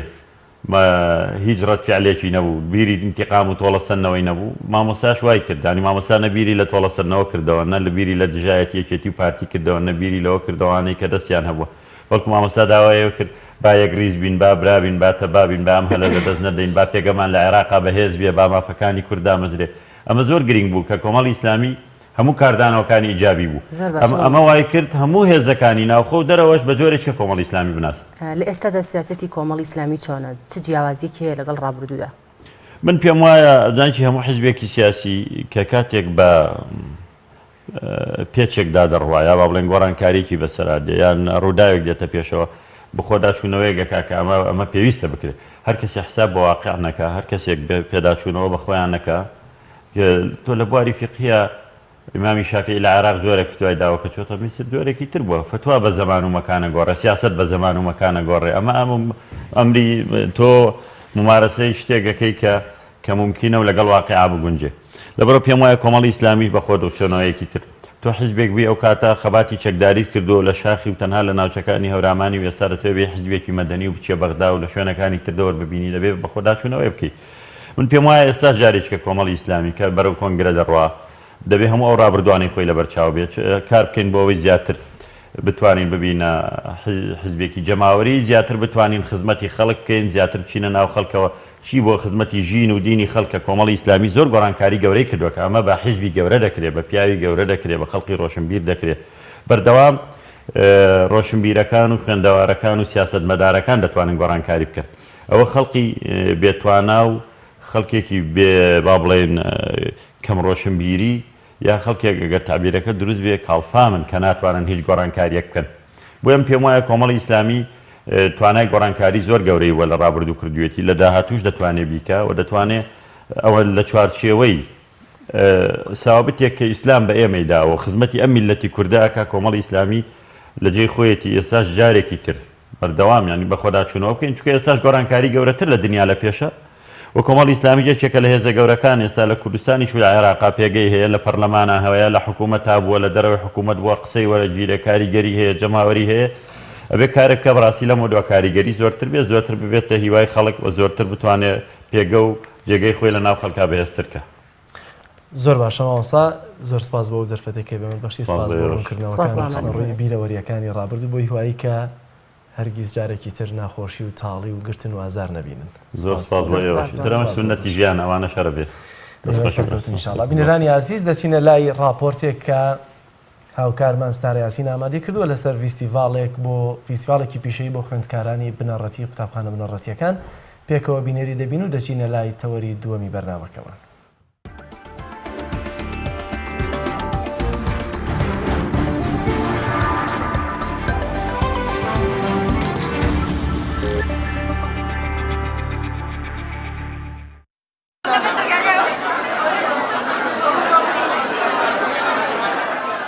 پێشانگایەکی پیشەیی دەبێتە دەرفەتێک بۆ خستنەڕووی فێربوون و بەرهەمی ساڵی ڕابردووی قوتابخانە بنەڕەتیەکانی شاری سلێمانی کاری سیرامی دارتاشی هەڵکۆڵین و چنینی فەرش و مافور بەرهەمی ئەو قوتابیانەیە کە بەشدارن هەندێکیشیان هێندە پشتی بە توانەکانی خۆی بەستووە کە لە هەموو بوارەکاندا بەشدارە. ئەنجامدانی ئەم پێشانگایە بۆ ناساندنی بەشەکانی پەروەردەی پیشەییە بە جەماوەر و بە خەڵک و بە قوتابیانی ئەو مەکتەبانەش کە پەروەردەی پیشەییان نییە بۆ ئەوەی پەروەردەی پیشەیی بەرەو پێشەوە بڕوا لە قۆناغی 7 و 8 و 9 بکرێتەوە ئەم نیشمان هەیە کە لە هەموو مەکتەبەکان ئەگەر شوێنی گونجاو هەبێت لە مەکتەبەکانە یعنی بەلای کەمەوە 34 ژووریانەوێت بۆ بەشەکان 6 بەشی ئەساسیمانەیە لە قوتابخانەکانە بەشەکان کارەبایە سیرامیکە داتاشیە درومانە کانزایە ئەم بەشانە وێنەی ئەندازەیە ئەم بەشانەیە. پێشانگاکە بۆ ماوەی 3 ڕۆژ بەردەوامە 35 قوتابخانە لە پەروەردەکانی ڕۆژهەڵات و ڕۆژئاوا بەشدارن بە مەبەستی دەرخستنی توانە و لێهاتوویان بەرهەمی مامۆستا و قوتابیەکانیان نمایش دەکەن هەر لە پێشانگاکەدا کاردەستیەکان دەفرۆشرێنەوە بە میوانەکان و داهاتەکەشی بۆ بەشی پیشەیی لە قوتابخانەکان خەرج دەکرێت. بەخێر بێن بۆ پێشانگاکەمان لە قوتابخانەی بێخودی بنەڕەتی کچانەوە هاتوین ساڵانە ئەم پێشەنگایە ئەکرێتەوە زۆرینەی مەکتەبەکان بە خۆشحاڵی و بەشی پیشەیەکانیان هەیە و بەشداری ئەەکەن بە بەرهەمی سیرامیکی سات بەشداریمان کردووە ئەوە بەرهەمەکان هی مامۆستاشە و هی خوێندکارانەشە. ئێمە کچانی خوێندنگەی گەلی بنەڕەتین و ئێمە لە بەشی وەرشە بەشی پیشەیی ئیشی دەستمان لێرە پیشاناوە زۆر خۆشحاڵین کە ئەمڕۆ بەشداریمان کردووە. ئێمە ئەمڕۆ ئیشە دەستەکانی خۆمان پیشانی هەوڵاتیانەیەین و ئێمە 4 بەشمان هەیە لێرە کە پیشانمان ناوە بەشی وەرشە بەشی سیرامیکمان هەیە کە ئیشەکانی خۆمان لێرەیە و هەروەها بەشی داتاشی کە دڵ و گیتاروشمانێ دروست کردووە و هەروەها بەشی مافور کە مافورەکانمان لێرە پیشانناوە. گەرچی وانە پیشەیەکان هەتا ئێستا بە تەواوی گرنگی پێنادرێت بەڵام وا لە خوێندکاران و قوتابیان دەکات زیاتر گرنگی بە توانە خولیاکانیان بدەن و لە هەمان کاتدا دەتوانن شارەزایی لە پیشەیەکدا پەیدا بکەن. ستارە یاسین تایبەت بە بەرنامەی پەیامی ڕۆژ سلێمانی.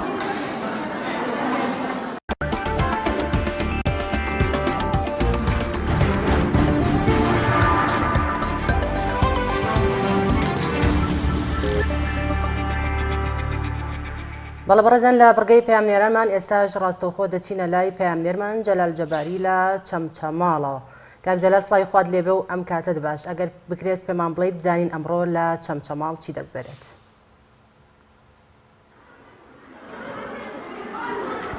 سڵاوی خوای گەورە لە ئێوە و لە بینەران و بیسەرانی کەناڵی ئاسمانی پەیام بێشەی داخان دیارە ئێسێمە لە قوتابخانەی خاچین لە قەزای چەمچەماڵ لێرە پێشەنگای ساڵانەی قوتابخانەکە بەڕێوە دەچێت. دیارە ئەم پێشەنگایە منەمێ ئاماژە بۆ کە من پێشەنگایە ساڵانە بەڕێوە ئەچێ، بەڵام دیارە ساڵی پار بەهۆی ئەوەی کە بایکۆت بوو لە ناوەندەکانی خوێندنا تەنها لە ساڵی پارە بەڕێوە نەچووە. لە پێشەنگاکەدا چەندین کاری دەستی هەم قوتابیان و خوێندکاران نمایش ئەکرێ، هەم چەندین جلی کوردی نمایش ئەکرێ و خواردنی کوردەواری. من چەند قوتابێک بە کوردی وەرئەگرم دوای چەندی مەرێکی پێشەنگاکە بۆ ئەو بینەران ئەگوازمەوە. تۆ بەچی بەشدار بووی وەچی هاوکارت بووە؟ من مامۆستاکانم زۆر ساز مامۆستاکانمانەکەم و بە شتی کوردەواری و شتی فۆلکلۆر و شتە کۆنەکان. چی هاوکارت بووە لەوانە؟ مامۆستا خۆشەویستەکانمان. تا چەند پێویستە ساڵانە ئەم پێشەنگایانە بکرێتەوە بۆ ئێوە قوتابی؟ هەموو ساڵە پێویستە ئەبێ بکرێتەوە و هەموو ساڵە پێویستە بکرێتەوە و لەبەرەوەی شتەکۆنەکان دەرکرێن بنێسترێنەوە لەبیر نەکرێت، شتەکۆنەکانی باو باپیرەمان لەبیر نەکرێت. تۆ بەچی بەشدار بووی؟ من بە شتی کوردەواری خواردنی کوردەواری بەشداریم کرد. باڵێ مامۆستاکانمان هاوکاریمان بوون، مامۆستا بەڕێزەکانمان هاوکاریمان بوون. جۆرە پێشەنگایانە یعنی هەموو کوچوویەک بۆ ئێوە و هەم ناساندنی کەلەپوری کۆنی کوردەواری یعنی بەنەوەی نوێ گرنگە. بەڕاستی زۆر گرنگە ئێمە بۆ ئەوەی ئێمە شتەکانی باو باپیرانمان بناسین، شتە کۆنانی کە بەکاریان هێناوە و زۆر پێویستە بکرێت. تۆ وەکو خوێندکارێ لێرە بەچی بەشدار بووی لەم ماستە بە خواردنی کوردەواری و جلوبەرگی کوردی و کەرەستەی کوردەواری با بەبەرمان کە پێشاتر بەکاران هێناوە. بۆ لێرە مامۆستاکانمان لەگەڵ بەڕێوەبەر و مەحموودەکان. لە ماڵەوە تا چەند دایک و باوک هاوکارە یعنی لە ماڵەوە دایک و باوک و تاک و خزم و کەسوکار و داپیر و باپیراشمان پێیان خۆشە کە ئێمە هەر چونکە خۆمان کوردین پێویستە هەر بە کوردەواریش بژین و ئەم شتە کوردیانە لەبیر نەکەین. بەڵێ شەی داخان من ئەگەر کات هەبێت چەندیمەنێک بۆ ئێوە بۆ بینەران ئەگوازمەوە. دیارە لە ئێستای پێشەنگاکە بەڕێوە چێ بە ئامادەبوون ژمارەیەک بەرپرسی حزبی حکومی لە قوتابخانەی خاک لە قەزای چەمچەماڵ. ئەوە ئێستا کامێرامانەکە چەندیمەنێک لەو کارانەتان بۆ گوازێتەوە. یەک تۆز ئەگەر ڕێیکەن بە قوربان بە ئەوە دەرچێ وەرنە ئەملاوە وەرنە ئەملاوە.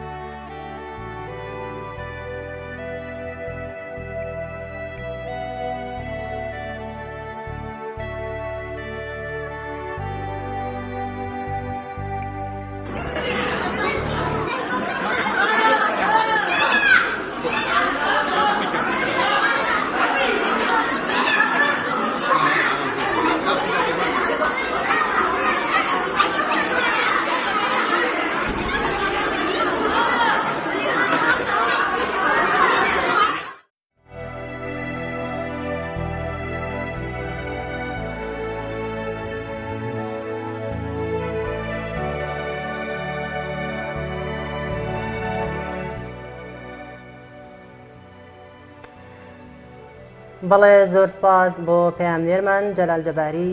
کا ڕاستەوخۆ لەگەڵمانە. زۆر سپاس.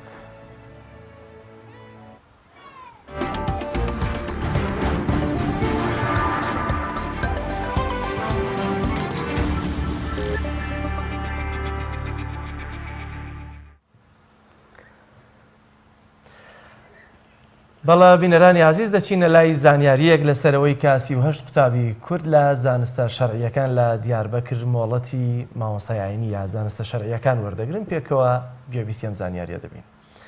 خەڵات بەسەر 38 قوتابی کووردا دابەش دەکرێت لە شاری دیاربەکری باکووری کوردستان. مەدرسەکانی یەکێتی زانایان مەراسیمێکی ڕێزلێنان و بڕوانامە و خەڵات بەخشینیان بۆ 38 قوتابی کوڕ ڕێخست کە لە ماوەی ڕابردوودا خەریکی خوێندنی زانستە شەرعی و ئیسلامیەکان بوون. لەو مەراسیمەدا بەشێک لە زانایان و کەسایەتیە ئیسلامیەکانی وڵاتانی دەوروبەر ئامادە بوون. لە سەرەتای مەراسیمەکەدا بەڕێز مامۆستا مەلا عەبدولقودوس یاڵچن و تارێکی پێشکەش کرد و ئاماژەی بەوە کرد کە ئێستا ومەتی موسڵمانان پەرێشانە و لە ڕەوشێکی خراپدان. چارەسەری ئەو ڕەوشە نالەبارش تەنها بە زانست و زانایان دەکرێت. یاڵچن ئاماژەی بەوە دەکات زانایان دەتوانن ومەتی ئیسلامی لە نەخۆشی و پارچەبوون و ژێر دەستەیی ستەمکاران و داگیرکاران و لاوازبوونیان بپارێزن. پاشان بەشێک لە زانایان و نوێنەری موسڵمانانی وڵاتانی موسڵمان و باشووری کوردستانیش قسە و سەرنجی خۆیان لەسەر گرنگی و بایەخی زانست و زانایانی ئەو کۆبوونەوە جەماوەریە کرد و باشتریش بڕوانامە و ئیجازەی عیلمی بەخشرا بەو سیوەش قوتابیە ئازیزە و تاجی زێڕین و ئەمامەی میراتی پێغەمبەرانیشیان لەسەر نرا.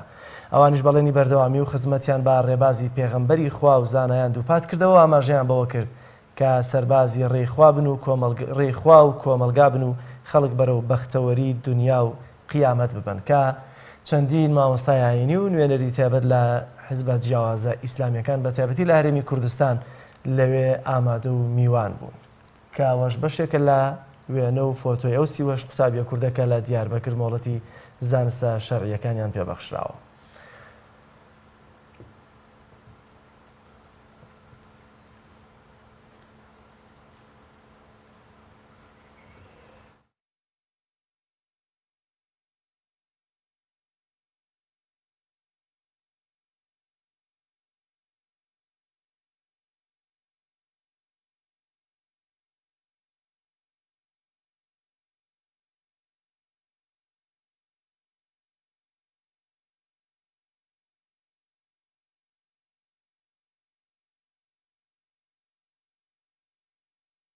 بەڵێ بینەرانی عزیز دەچینە لای پەیامبەرمان ڕاستی هەمامین لە شاری سلێمانی و لە پانێڵێکی تایبەت کە ساز کراوە بە تایبەتی لەسەر ئەو گرفتە کۆمەڵایەتیانی کە لە ئێستادا ڕوودەدەن و تایبەتن بە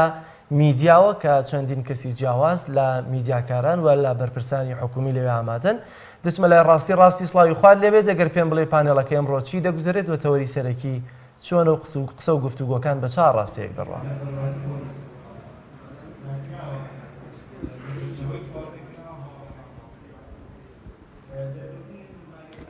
ڕاستی ئەگەر گوێت لە منە پێم بڵێ پانێڵەی کە ئێستا تۆی تێدا بەشداری لەسەر ئەو گرفتە کۆمەڵایەتیانەی کە ڕوودەدەن و پەیوەستن بە میدیاوە بە تایبەتی قسە و گفتوگۆکان بە کاما ڕاستیان دەڕۆن و ڕاجیاوازەکان لەوێ چین. بەڵێ کاژە سڵاو لێبێ لێرە منۆتام لە هۆڵی تایتانیک لێرە گفتوگۆیەک بڕێوە چێ لەسەر میدیا و پرسە کۆمەڵایەتیەکان بەهۆی ئەوەی کە ئەوانەی لێرەم بڕوایم وایە لە ئێستا میدیاکان بوون بە خەتەرێک لەسەر پرسە کۆمەڵایەتیەکان بەوەی کە هەم لە درامەکانیان کۆمەڵێک لەقتە نیشان ئەدرێت کە لەگەڵ کۆمەڵگەوی کوردەواری ئێمانە گونجاوە وەروها لەسەر کۆمەڵە پرسی کۆمەڵایەتی کۆمەڵە دیمەن هەیە و کۆمەڵە ڕووداهەیە گواستنەوەیان زەرە بە تەونی کۆمەڵایەتی ئەگەێنێ هەر لەبەر ئەمە کۆنفرانسێک لێرە ساز کراوە لەسەرەوەی کە میدیا چۆن لەگەڵ پرسە کۆمەڵایەتەکانە مامەڵە بکات. من میوانێکم هەیە بەڕێز نەقیب سەرکەوت ئەحمەد وتەبێژی پۆلیسی سلێمانیم لەگەڵدایە بۆی بزانم ئاماژ و مەبەستیان چییە لە ئەم کۆنفرانسە و پێیان وایە لە ئێستایا میدیاکان مامەڵێکی سەرکەوتووەکە لەگەڵ پرسە کۆمەڵایەتیەکانە. بەڵێ دیارە سپاسانەکەم سەرەتا ئەم کۆنفرانسە کە ڕێکخراوە بۆ کاری میدیای لە کێشە کۆمەڵایەتی و خێزانیەکانە دیارە هەندێک لایەن و لە هەندێک دۆسیا خەڵک زەرمەند بووە بەهۆی میدیاوە یا حاڵەتێک بەسەر دۆسیەکانە هاتووە کە بە لا ڕێدا بچێت یا توندوتیژی تی لێ بکەوێتەوە لەسەر کارێکی ڕۆژنامە نووسی یا ڕۆژنامەوانی. ئێستا ئەوەی کە دەست پێکامە بەسمان لەوەیە کە سنوورێک دانرێ بۆ میدیاکاران کە ئەوەندەی پێویستە باز لەو دۆسیانە بکرێت لەو تاوانە بکرێت کە ڕوو ئەدات نەوەکو بچنە تەفاسیلی کێشەکان و پێش لایەنە پەیوەندیدارەکان بکەون و بۆ نمونە هەواڵی ناڕاست بڵاو بکرێتەوە و پشڕاستکردنەوەی نەبێ و دواتر بێ بە کێشە بۆ میدیاکارەکە و بۆ خەڵکیش. کاک سەرکەوت ڕۆژی هەینی گەنجێک لە ئێڵبەگی جاف کوژرا تەرمی مناڵێکی مناڵان دۆزرایەوە لە چەمچەماڵ پۆلیسێک کوژرا لە پێنجوێن گەنجی خۆی خنکان ئەم هەموو زۆربوونی ئەم هەموو ڕووداوی کوشتنە وەکارەکەی بۆ چێگەڕێتەوە تا چەند میدیاکان ڕۆڵی خراپیان هەیە لەم ڕووداوانە و دروستبوونی ئەم جۆرە حاڵەتی کوشتنانە بەدەر لەوەی کە ڕاگەیاندنەکان ڕەنگە پێش وەک پێم وتی پێش لایەنی پەیوەندیدار کرد بەڵام بیرمان نەچێمە چی حاڵەتێک گرۆیە وەکو ئێمە کە پۆلیس تەحقیقمان تیا کردووە دیارە کێشەیەکی کۆمەڵایەتی هەیە لە پشت ڕوودانی ئەم کێشەوەی ئێلبەجی جااو دیارە خزمیشن خەڵکی یەک گوندن بەڵام پێشتر کێشەی کۆمەڵایەتیان هەبوو چارەسەر نەکراوە ئەم ڕوودانە لە بینیا بەردەوامە هەندێک حاڵەت هەیە تۆ ڕەنگە کەسێک لە ناوبازارە پەیوەندی بە هیچ کێشەیەکی نەبێ شەڕێ دروست بێ و بکوژرێت ئەمانە ئەچێتە قاڵبێکی ترەوە کە کەسەکە بە هەڵە کوژراوە بەڵام بوونی ئەم حاڵەتانە بیرن نەچێ بوونی چەکە لە دەستی هاوڵاتیانە هەر کاتێک چەک بە دەست هاوڵاتیەوە بوو ڕێگری لێ نەکرا بۆی ناکە پۆلیزەچێت دوو کەس دەگرێت چەکیان پێەیە ئەبێ حکومە دەم چەکانە کۆکاتەوە ئیشی پەرلەمانە سزاکان قورسکە ئەو کاتر ڕێژەی تاوانەکان کەمە بێتەوە. زۆر سپاس بۆ نەقیب سەرکەوت کاک جەلال ئەمڕۆ چەندین پانێڵ بەڕێوە ئەچێت لەسەر ئەو پرسەی کە ئایا میدیاکان چۆن مامەڵە لەگەڵ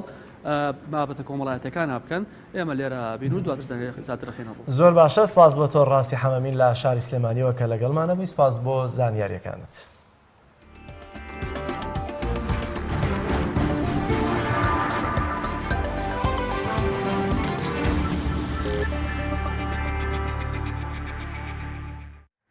بەڵێ عزیزان وەک دەزانین کە ساڵانە ژمارەیەکی زۆر لە کرێکار دەبنە قوربانی بەهۆی نەبوونی شوێنی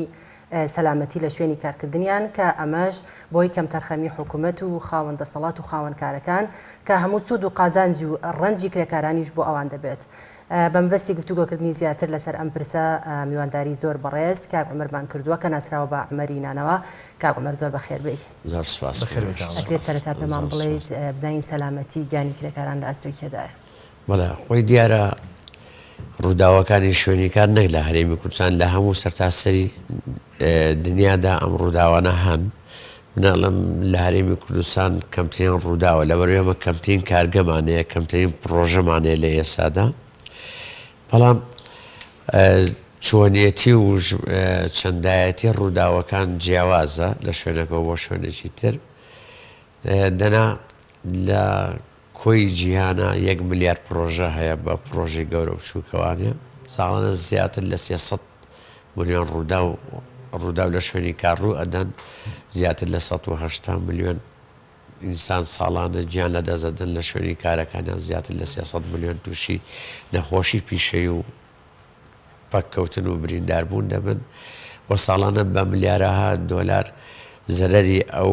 ڕووداوانی شوێنی کارە بەڵام ئەوەی کە گرنگاگرێمە قسە لەسەر هەرێمی کوردستان بکەین دیارە نەتەوە یەکگرتوەکان لە ساڵی 2000وانێ 28 نیسانی وەکو ڕۆژی قوربانیانی شوێنی کار دیاری کردەوە بۆ ڕێزلێنان لەو کرێکارانی لە دەبنە قوربانی لە شوێنی کارەکانیان لە هەرێمی کوردستان ئێمە لە 2010 بە تاکید کار لەسەر ئەمە ئەکەین وە ساڵانە هەوڵێن کار و چالاکی تیا بکەین وە بەرنامەی لەسەر بکەین ئێمە کە قسە لەسەر ڕووداوی شوێنی کارەکەین یاسایەکمانەیە کە یاسای کاری عێراقی ژمارە هەفتاوێکی ساڵی 1970 ئەم یاسایە پەیوەندیەکانی ڕێخستووە و لە چەند دەواازەیەک پێگاتەوە یەکێ لە دەواازەکانی تایبەت کراوە بە پەراستنی کار و کرێکار لە مادە 106دا هاتووە کە دەبێت یەکەم جار ژینگەی شوێنی کارەکە گونجاو بێ بۆ کارکردن تێیدا و خاوەنکار دەبێت سەررجەم ئەو پێداویستیانی کە بۆ پاراستنی گیانی کرێکارەکە پێویستە لە شوێنی کارەکە دابینی کردبێ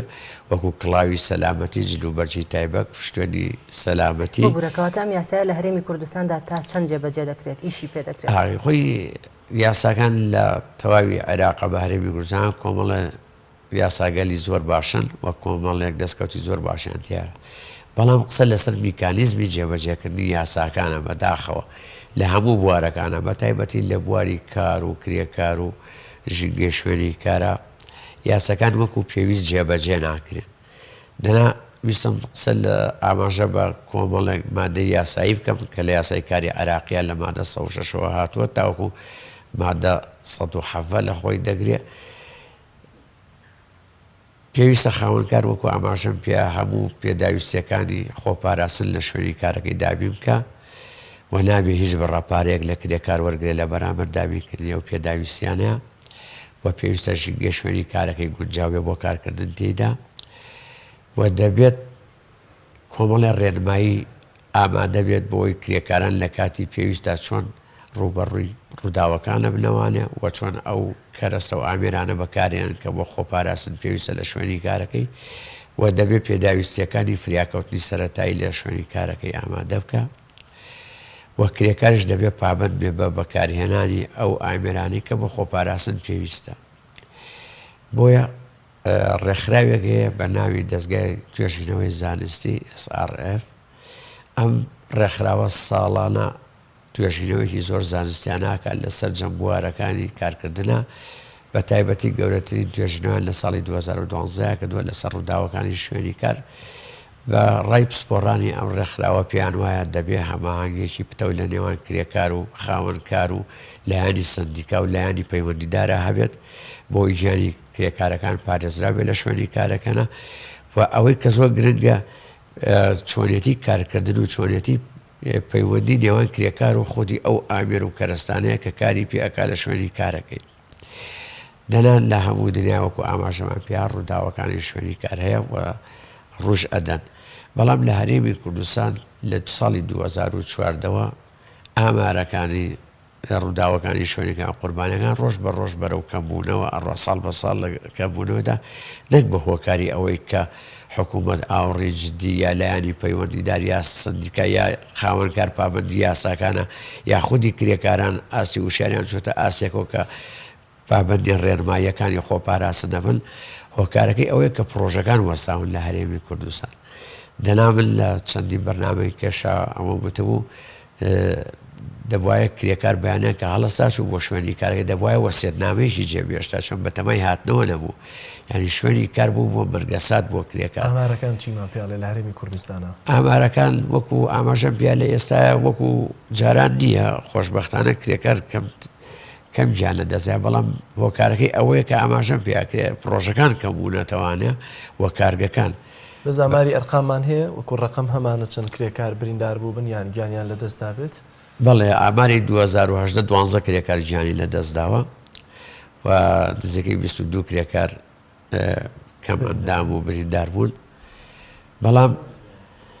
ئەوەی کە گرنگە ئێمە لێرە ئاماژەی پێ بدەین ئەوەیە پێویستە بە تایبەتی فەرمانگەی کار و یەکێتی سەندیکا کرێکاریەکان لەگەڵ خاوەنکارەکانە کار بکەن بۆ بەرزکردنەوەی ئاستی وشیاری کرێکاران چۆنێتی خۆپاراستنێ. چۆن ئێمە یاسایەکی ترمانەیە یاسای خانشێدە سەبەری کۆمەڵایەتی کرێکاران ژمارە 39 ساڵی 70 لە فەرعی زمانی ئیساباتی عەمەلە کە دەمادە لە خۆی ئەگرە باسی چۆنێتی ڕووداویکە، باسی چۆنێتی پێکانی کارەکە، باسی بەرپرسیارەتی خاوەنکار لە بەرامبەر ڕووداوەکان کە لە شوێنی کارەکەی ڕوو ئەدا و کرێکار و لایەنی پەیوەندیدار مامەڵەی چۆن ئەکا لەگەڵ کرێکارێکە کە لە کاتی کارکردنا تووشی ڕووداوە. یەکەم دەبێت کرێکار هەموو کرێکاران لە هەرێمی کوردستانە ئەبێت دەستە بەرکراو بن واتابێت زەمان کراو بن. بەداخەوە کرێکاران لای خۆمان ئامادەی خۆیان دەستە بەر بکەن. کاتێکە لیژنەکانی پشکنی لە چەند سەردانی پرۆژەکانەکەن زۆریان خۆیانە شارنەوە یان ناوی هەڵا ئەیەن بە لیژنەکانی پشکنین کە ئەمە خۆی وەکو وایە تۆ سەنگەر لە بەرژەوەندیەکانی خۆت بگری. کەواتەوە کە مندانبوونی ئەو قوربانیدانە بەگشتی لە شوێنی کارات چەندە ینی بەرپرسیارەتەکە دەکەوێتە ئەستۆی خودی کرێکارەوە کە ڕەنگە زۆر جار دەبینی نێمە کرێکار ئێمەش کوکەی کڵاو ئەوەندە بەکاردێنێت یای لا دەبێت کەسێک ئیلزامی بکات لەسەر شوێنی کارە چەند بەرپرسیارەتەکە ئەکەوێتە سەرشانی کرێکار. بەڵێ وەکو ئاماژەم پێ هەر ئەو دەستگای توێژینەوەی زانستی SRFش پێی وایە دەبێت کرێکار خۆی بەرپرسیاری یەکەمێ لە شوێنی کارەکەی و چۆنێتی مامەڵەکردنی لەگەڵ ئەو ئامێر و کەرستانی بەکاریانێنێ. ئەمە خاڵشی زۆر گرنگە و خاڵی لەوە گرنگتر ئەوەیە کە خاوەنکار دەبێت پابندی یاساکە بێ. کاتێک کە ڕووداوێک ڕوو ئەدا لە شوێنی کارەکەی دەبێت پەیوەندی بکە بە نزیکترین بنکەی پۆلیسەوە بۆی پۆلیس بێت راپۆرتێکی خۆی لەسەر چۆنێتی کارەکە بنووسێ و لێکۆڵینە لەوە بکە ئایا ئەم ڕووداوە کە ڕووی داوە کەم تەرخەمی خاوەنکارە، خاوەنکار تێدا بەرپرسە یا کرێکارەکە خودی کرێکارەکەی کە پابندی ڕێنماییەکان نەبووە یا لایەنی سێهەمە. چۆن زۆر جار لە پرۆژەیەکە ڕووداوێک ڕوو ئەدا کرێکارێک یا چەند کرێکارێکە نە قوربانی نە خاوەنکارەکە تێدا بەرپرسیارە بن نە خودی کرێکارەکە لایەنی سێم بۆ نمونە سیارێک لە کۆنتڕۆل دەرەچێ خۆیەکە بە پرۆژەکە یا زەرەرەیە یا بەهۆی بوومە لەرزەوەیەکەوەیە. باش ئەگەر یاسا ئەم هەموو حساب و کتاباتی کردووە بۆی کە گیانی کرێکارێک بپارێزێ چی لەسەر ژیانی دەکات بە تایبەتی باس لە خانەنشینی کرد کرێکارێکی یاسایی دوای چەند ساڵ دەبێت خانەنشین بکرێەوە موچی خانەنشینەکەی چۆن چەندە بەپێی یاساکان بەڵێ ئێمە وەکو ئاماژە بیایی یاسای خانشی و دەسەبەری کۆمەڵاتی کرێکاران ژمارە ساڵی 1970 کە یەکێکە لە یاسا زۆر باشەکان نەگەر لە عێراق لە زۆربەی وڵاتانی دەوروبەریشە لە ئەو یاسایە هاتووە لە فەرعی زەمانی ئیساوی عەمەلا کرێکارێک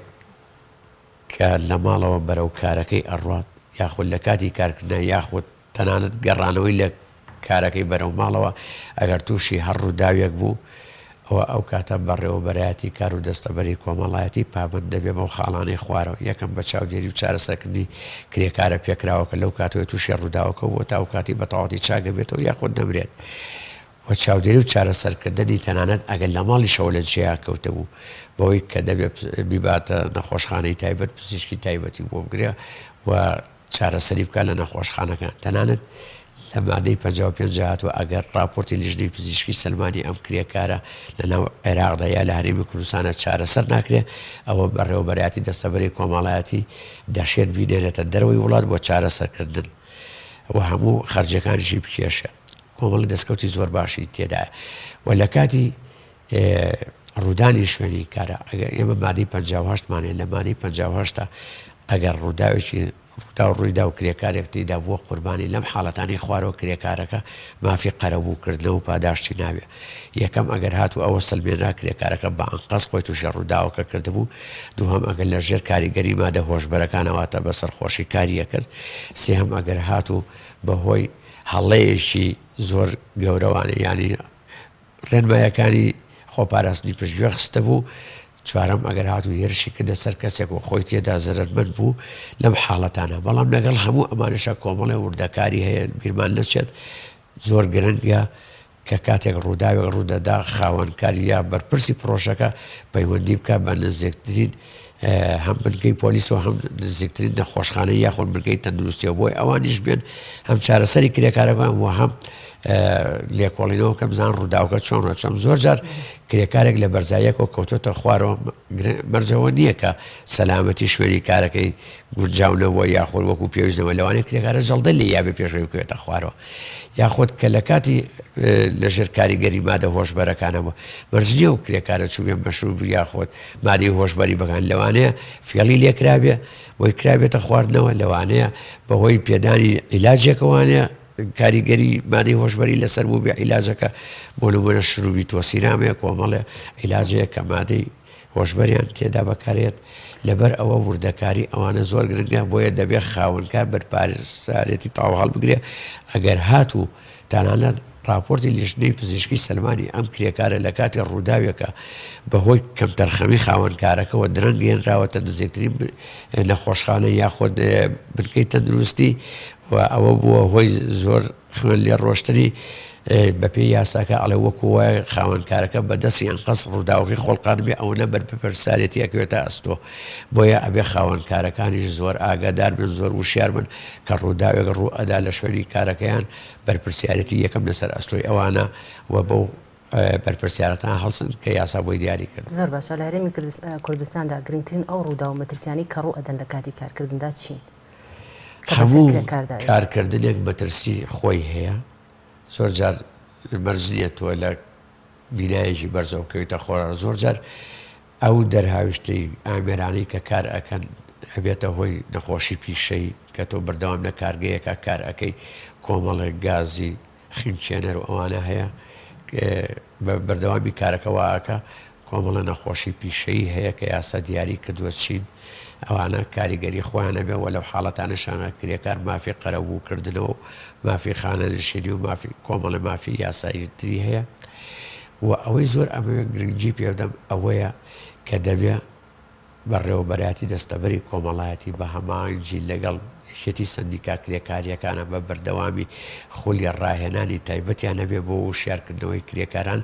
بۆ ئەوەی لە ناو ڕیزەکانی کرێکارانە وشیاری چۆنێتی خۆپاراستن بڵاوکەنەوە و کرێکاران ئاما ئاگادار بکەنەوە لەو مەترسیانی لە کاتی کارکردنا ڕوبەڕوویان نەبێتەوە ئەمە ئەرشی ئەوانە بەداخەوە ئەوانش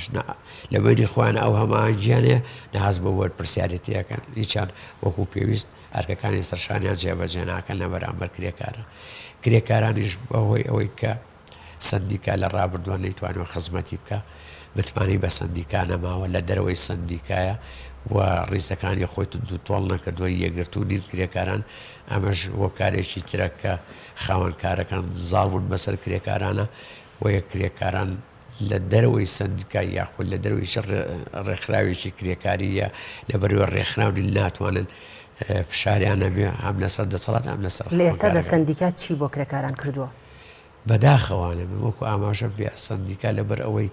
سندیکای حیزبیە، سندیکایشی بەرەیە حیزبیە پێگاتوە لە چەند کۆمەڵێکی حیزبی کاتی بەرەی کوردستانی. ئەم سندیکایانە کادری سندیکاییان نییە، ئەوەندە کادری حیزبیانە ئەو کەسی کە لەوێ بە ناوی کادری سندیکا ئەوەندە لە خەمی ئەوە خزمەتی حیزبەکەی بکاردنی ئەوەندە لە خەمی وانە خزمەتی چیری کرێکاران بکە. هەر ئەوەش بۆ کارەوای کردووە کە سندیکای کرێکاران بتمانە لە دەست بات و کرێکاران لە دەوری کۆنەبنەوە. دەنان لە زۆربەی زۆری وڵاتە پێشکەوتوەکانە سندیکای کرێکاران ڕۆڵی هەیە لە ئاراستەکردنی سیستەمی سیاسیە. سندیکای کرێکاران ڕۆڵی هەیە لەوەی کە هەمیشە لەسەر شەقام فشار لە دەسەڵاتەکە. بۆ نمونە ئەگەر ئێمە سێرێکی وڵاتی تونس بکەن لەوێ ئیتیحاد ئام شۆڵی تونسی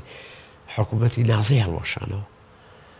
هەر فشاری ئەوە بەهێز بوو هەمیشە ئەتوانێت هەموو کاتێک 1 ملیۆن کرێکار بێنێتە سەرجادە. ئەمە متمانەوەی کردووە کە کرێکاران لە دەوری کۆبنەوە ببنە هێزی فشار. سندیکاگە کرێکاران لە دەوری کۆنەبنەوە بۆ سندیکایەکە لای خۆمان هەیە فشاری نییە و کاتە هێزی نییە. کەواتەوە چ گلەیەکتان لە سندیکای هەرێمی کوردستانێ، سندیکای کرێکارانی هەرێمی کوردستان؟ ئەوەی ئێمە گلەیمان لە هەموو ئەدایکاری سندیکا هەیە، بۆیە دەبێت سندیکای کرێکاران بەڕاستی سندیکای بێت کە تەنها کار بکات لە پێناوی پاراستنی مافی کرێکارانە وە کار بکە بۆ ڕێخستنی ڕیزەکانی کرێکاران و کار بکە بۆ بەرزکردنەوەی ئاستی وشیاری پیشەیی و ڕۆشنبیری کرێکاران، نەگەرەوەی کە سندیکا ڕۆژانە بچێت لە بینایەکە کۆمەڵە کەس بەناوی کاتی سندیکایەوە دەوام بکەن و ماگانە موچەیە وەرگرن. دەبێت سندیکا شەڕی ڕاستەقینەی مافەکانی کرێکاران بکە لە هەموو دنیاە وایە. تۆ ئەگەر هێزت نەبێ فشارت نەبێ شەڕ نەکەی داوای مافەکە و مەکە کەس مافن پێنای هەلە ماڵی خۆتانە لە ئەندامانی خێزانە مناڵێک بێدەنگە و لە هەڵپەی دیە لە ماڵەوە ئەڵەن زۆربەی مافەکانی پێشێ لەکری وەکو پێویست ئاوڕێ ئەڵەن زۆر باش چەند ڕۆژێکتر ڕۆژی گیانی کرێکارانە بەگشتی. دوایین کۆمنتت لە ئەم ساڵ یادەدا چیتان هەیەوە دوایین قسەت چییە؟ ئەوەی بەلای منەوە زۆر گرنگە بە تایبەتی دەستگاکانی ڕاگەاندن هەمیشە لە یەکی ئار و یاخۆ لە 28 دیسانە کرێکاریانە بیر نەبێتەوە چونکێکم بیرتان بێ هەتا ئەو جلانەی بەرمان ئەو دیکۆرە ئەو تەلەڤیزیۆنانە ئەم بینایی ئەمەتی هەمووی بەڕەنجی کرێکار و هەموو کرێکار دروستی کردووە. تۆ لە ماڵەوە دەستی دەرگاکەی کە تۆ دڵنیا بەرەوەی کە کرێکار بۆی دروست کردووی. لەبەر ئەوە بێ هەمیشە ئێمە کرێکارمان لە بەرچاو بێ وە کرێکار لە بیر کرێتەوە. ئەوەی بەلای منەوە زۆر گرنگە بکرێت هەر کەناڵێکی ڕاگەیاندن بێ یاخۆ چەند کەناڵێک بێ بەرنامێکی نابێ هەڵمەتی وشیاری کرێکاران ئەگەر هەفتانە بێ ئەگەر 2 هەفتە جارە بێ بۆی وا بگەن کرێکاران هەم ئاشنای مافەکانیان بن هەم ئاشنای ئەرکەکانی سەرشانیان بن. ئەوە زۆر گرنگە هیوادارم لە هەرێمی کوردستانە زۆر باشە. سپاس بۆ بەڕێز کاک عومەری نانە کاک عومەر کە ناسراوە بە کاک عومەری نانەوە. سپاس بۆی کە میوانی بەرنامەی پەیامی ڕۆژ. سپاس بۆ ئێوەش. سپاس. بینەرانی عزیز ناوبڕێکی کوروەردەگرین و دێنەوە لاتە.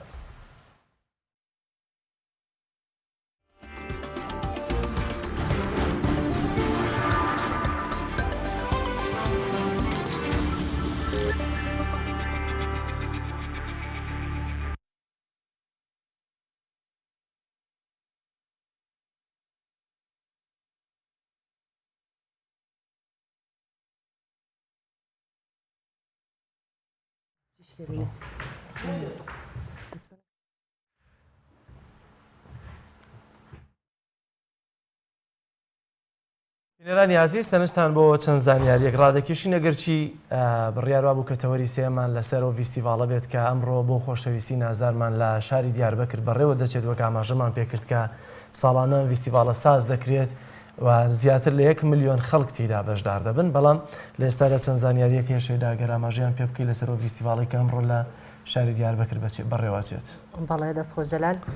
بەڵێ بەڕێزان وەقفی خۆشەویستی پێغەمبەر درودی خوای لەسەر بێت لە شاری دیاربەکر ئامادەکاری بۆ ئاهەنگی تێگەیشتن لە حەزرەتی محەممەد و جێبەجێکردنی سونەتەکانی دەکات بڕیارە ئەمڕۆ ساز بکرێت.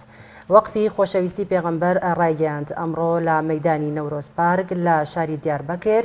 ئاهەنگی تێگەیشتن لە حەزرەتی محەممەد و جێبەجێکردنی سونەتەکانی بەڕێوە دەچێت. هەروەها خۆشەویستانی پێغەمبەر دەیان پۆستەری تایبەتیان هەڵواسیوە و کتێبی چل فەرمودەی پێغەمبەر درودی خوای لەسەر بێت بەسەر هاوڵاتیان و ماڵەکان دابەش کردووە لە پێناو زیاتر ئاشنابوونیان بە ژیان و ڕێبازی سەروەری مرۆڤایەتی.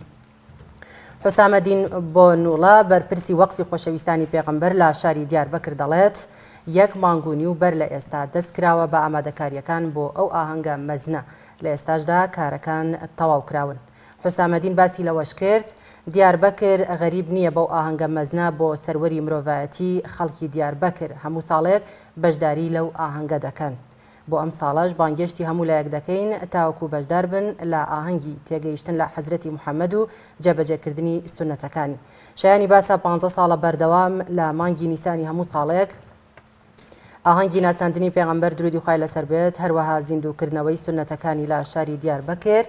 بە بەشداری زیاتر لە 1 ملیۆن کەس دەکرێتەوە بە ئامادەبوونی خەڵکی ناوچەکە و میوانانی دەرەوە. سپاس شەیدا دیارە دەمێ باز لە زانیاریەک لەسەر بەترێک بکەم پەنگوین. بینەرانی عزیز دیارە چەند زانیاریەک لەسەر بەترێک یاخۆت پەنگوین با پێکەوە بیسەری بین. شوێنی ژیان و نیشتەجێبوونی پەنگوینی ئیمپراتۆر دەکەوێتە بەستەڵێکی خوارەوە کە شوێنێکی زۆر ساردە. بەردەوام پلەی گەرمی زۆر لە ژێر سفرەوەیە. هێندەی حیا و حورمەتی خۆیانیان خۆش دەوێت لە کاتی زاوزێ و جوودبووندا چەندەها کیلۆمەتر دوور دەکەونەوە تا شوێنێکی شیاو بدۆزنەوە خێزانێکی بەختەوەر پێکەوە بنێن و ئامادەکاری بۆنەوەی داهاتووی خۆیان بکەن. بۆ جوودبوون و زێش مێیەکە تەنها یەک هێلکە دەکات بۆیە زۆر بە نرخ و بەهایە لەلایەن و بەردەوام لایلایەی بۆ دەکەن تا نەوەیەکی ساغ و تەندروستیان بۆ بێتە دنیاوە. کاتێک مێیەکە خەریکی هێلکەکردن دەبێت نێرەکەی بەردەوام چاودێری دەکات و لە دوورەوە دەسوڕێتەوە و ناهێڵێت هیچ کەس زیان بە مێیەکە و هێلکەکەی بگەێنێت کە مێیەکەش لە هێلکەکردن دەبێتەوە خێرا نێرەکە هێلکەکە دەخاتە سەر قاچی و لە نێوان هەردوو قاچەکانی وسکیدا دایتە پۆشێت و نایەڵێت بەفر بکەوێت و گەرمی لەشی خۆی و مووەکانی بۆ دابین دەکات تا و کاتەی بێچوەکەی دێتە دەرەوە و هێلکەکە دەتروکێت. لە ماوەی کڕکەوتنی نێرەکەدا بەسەر هێلکەکەیدا بە هیچ جۆرێک ناهێڵێت هێلکەکە بکەوێتە سەر سەهۆڵ و بەفر یا سەرما بەری بکەوێت مەگەر بۆ شتێکی زۆر پێویست نەبێت. وا وزە و مادە خۆراکی و چەوریەی پێشتر کۆی کردوێتەوە وەک سەرچاوەی خۆراک بەکاری دێنێتەوە و خۆی لە برسێتی ڕزگار دەکات. لە ناو پەلەوەرانی تردا هەمیشە مێیەکە کردەکەوێت بەسەر هێلکەکەدا بەڵام لە ژیانی بەتریقی ئیمپراتۆردا نێرەکە کردەکەوێت و مێیەکەش لەو ماوەیەدا دەگەڕێت بە دوای خۆراک و وزەی پێویست لە کێسچووی خۆیدا و ئامادەکاری خۆراکیش بۆ پەنگوێنی بێچوو دەکات. ماوەی کڕکەوتنی نێرەکەش بەسەر هێلکەکەیدا 4 مانگ دەخایەنێت. ئەگەر بیەوێ پشوویەک بدا ئەوە کلکی دەکات بە شێوەی کورسی و بۆ خۆی و لەسەری دادەنیشێت و ماندوویەتی خۆی دەردەکات. مێیەکەش لەو 4 مانگەدا لە نێرەکە دوور دەکەوێتەوە و دەگەڕێت بە دوای خۆراکی پێویستدا و کاتێک دەگەڕێتەوە کە بێچوەکە کاتی هاتنە دنیای بێت و خۆراکی پێویستیشی بۆ بێچوەکەی هێناوەتەوە. دوای 10 ڕۆژ لە هاتنە دنیای بێچوەکەش نێرەکە هەر وەک پارێزەر و باوک دەمێنێتەوە. پاشتر دایکەکە و بێچوەکە جێدەێڵێت و دەچێت بۆ کەناری دەریا تا خۆی بشوات و خۆراکی پێویستیش بخوات. بەم جۆرە و لە دوای ماندووبوونێکی زۆر بۆ هێنانە دنیای تەنها یەک بێچوو کامەش سۆز و مێهرەبانی و گەورەی دایک و باو دەگەێنێت کۆتایی بە پرۆسەی نەوەخستنەوەی بەتریقی ئیمپراتۆر دێت و تا ساڵێکی تر کۆتایی بەو پرۆسەیە دەێنن. بینەرانی عزیز بەم شێوازەش گەشتینە کۆتایی بڕگە و بابەتەکانی پەیامی ئەم ڕۆژمان ببورن کە نەمانتوانی بڕگەی سێم لە دیاربەکرەوە لەسەر فیستیڤالە بۆتان دەستەبەر بکەین. دەستخۆش خواتان لەگەڵ. خواتان لەگەڵ.